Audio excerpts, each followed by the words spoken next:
ગોધરા બ્રિજની દુર્ઘટના પછી જે એક ટ્રક ત્યાં ફસાયેલું છે, આ ટ્રકને ત્યાંથી રેસ્ક્યુ કરવા માટે પોરબંદરના વિશ્વકર્મા ગ્રુપની MERC marine emergency response centre, જે સમગ્ર ભારતમાં મરીન સેલ્વેજિંગના એક્સપર્ટ છે, આ લોકો તરફથી આખો રેસ્ક્યુનો પ્લાન તૈયાર કરી દેવામાં આવ્યું છે. સમગ્ર ઓપરેશન બ્રિજથી 900 મીટર દૂર રિમોટલી એમના જ્યાં એક ટેમ્પરરી ઓફિસ સેટ કર્યું છે ત્યાંથી સમગ્ર ઓપરેશન થવાનું છે.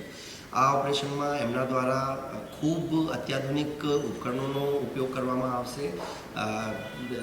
જે ન્યુમેટિક એરબેગ્સ છે, હાઇડ્રોલિક સ્ટ્રેન્ડ જેક છે, એન્જિનિયર્ડ હોરિઝોન્ટલ કેન્ટિલીવર છે, આ ઉપકરણો થકી આ રેસ્ક્યુ કરવામાં આવશે, જેથી કોઈ પણ માનવ જીવનને જોખમ ના થાય આ ઓપરેશન કરતા સમયે, અને બ્રિજની સ્ટ્રક્ચરને પણ કોઈ બીજું નુકસાન નહીં થાય. આ બંને બાબતોને ધ્યાનમાં રાખીને સમગ્ર ઓપરેશન આગામી 2 થી 3 દિવસમાં પૂરું કરવામાં આવશે.